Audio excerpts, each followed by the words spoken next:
A good Sunday morning to you. Roger Hill of Weathering Heights, Weather Hazards Forecaster.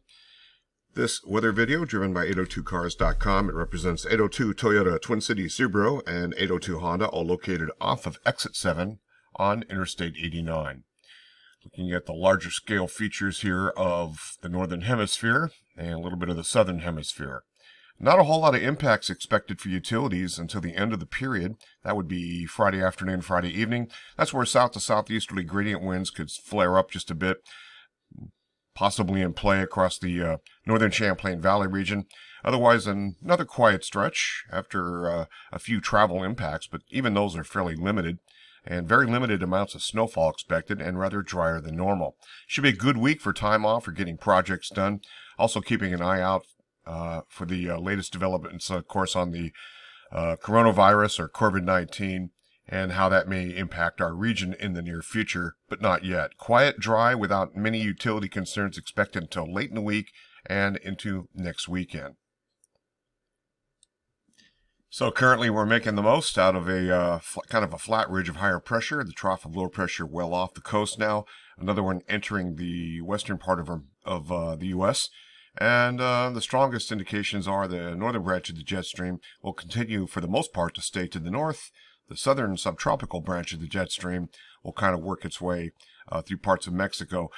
Later on in the period, they'll phase together a little bit better Friday into Saturday, and that's when we can see some gradient wind issues. But that's a long ways around the corner. Looking at the 3 and 6 hourly incrementals for the European model.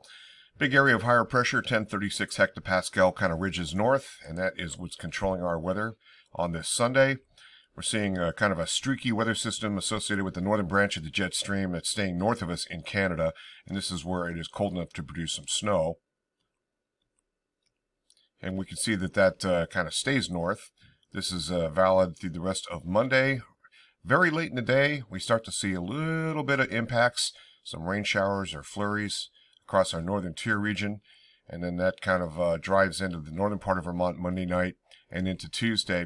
We get into some rain, a fairly weak area of low pressure, only 1,005 hectopascal, not a huge issue. So the winds out ahead of it and the winds behind it are not going to be that significant. This is moving on out of the region, it looks like on late Tuesday night, overnight into Wednesday morning. And then we get into Wednesday itself. It looks like the timing, if this stays like this, I have fairly low confidence, but it does look like we're going to see drier weather. We have this next sort of little shortwave trough that moves in, kind of an Alberta Clipper system, kind of washes out, and it is cold enough to see a little bit of flurry action. This would be basically Wednesday night into the day on Thursday. And then Thursday itself looks like we dry out once again, kind of lowered confidence. Until we get jet stream energy now, we'll see the southern and the northern branches phase together, as I mentioned, the jet stream energy and how this spins up an area of low pressure. And we're looking at a southerly gradient wind that's going to be impacting probably our northern areas around the Champlain Valley, and that's indicated some gusts 35, 45, isolated 50-mile-an-hour gusts as we head into the evening hours on Friday. This 993 hectopascal low pressure system in Quebec is pretty far to the north, and so it's not very intense for our neck of the woods, but it does push down colder weather and some northwesterly winds on the backside. That's beyond this period on Saturday.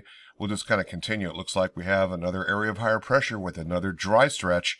Boy, oh boy, we're going to be getting into fairly dry conditions in terms of soil moisture eventually here. Things are looking a lot more like mid-April than what I would call mid-March. And you can see that 1040 hectopascal area of higher pressure pushing across the region. This would be a week from tomorrow, Monday. So we're looking kind of long range. And just for kicks, looks like we're back into more rain, more significant jet stream energy once again phases into the region, and with the areas of low pressure pushing in. But that's a long ways around the corner. We're talking about the 18th of March. GFS ensemble centered on Montpelier, Vermont looks like this, and for the most part we're looking at pretty extended areas of drier weather.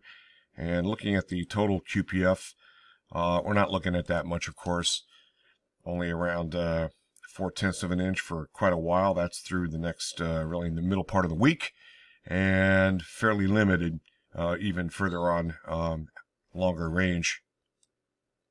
Precipitation fairly enhanced across the southwestern United States, including parts of Arizona where there's greater than 3-inch amounts.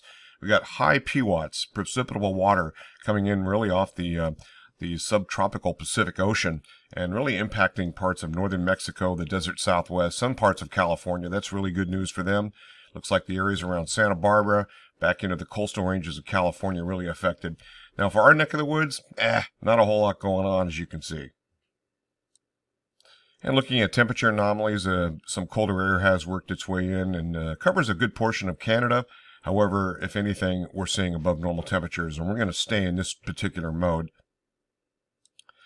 Quick look at the 850 hectopascal level temperatures and roughly about the top of Mount Mansfield, determining what kind of precipitation type. Raindrops when it goes above, snowflakes when it goes down below, so a little bit of both, but for the overall period, we're not looking at a whole lot. And look at the precipitation type, generally rain, a little bit of snow mixes in at times, but overall, again, not a big deal. And then finally, the 2-meter temperatures look like this. And since we're getting a little bit more later in the season and our weather is behaving a lot more like April than March, probably could take a good look at the dew point temperatures as well. Now, the European has us getting in the 40s, and there's going to be some fog. It's going to be fairly moist and damp out there. Don't see any thunderstorms in the making, so that's good news there. Weighted temperatures, the next 5 days, these are high temperatures only, and you can see we're running about generally about 5-6 degrees above normal, and about 3 days later, the weighted temperatures look like about 3 to 6 degrees above normal. Not a whole lot of change. Finally, we're looking at, again, the snow cover situation at the reanalyzer here. We'll go snow depths. And you can see that it's fairly limited across the northern tier, some parts of the Rockies, a little bit in the Sierra. Not a whole lot in the northwest, that's for sure. Much drier impacts expected. And we're probably setting up for drought in many areas across the west coast. We'll have to wait and see how that all sets up. But for the most part, we're drier than normal with far less snow. Roger Hill, Wuthering Heights. Thanks for watching.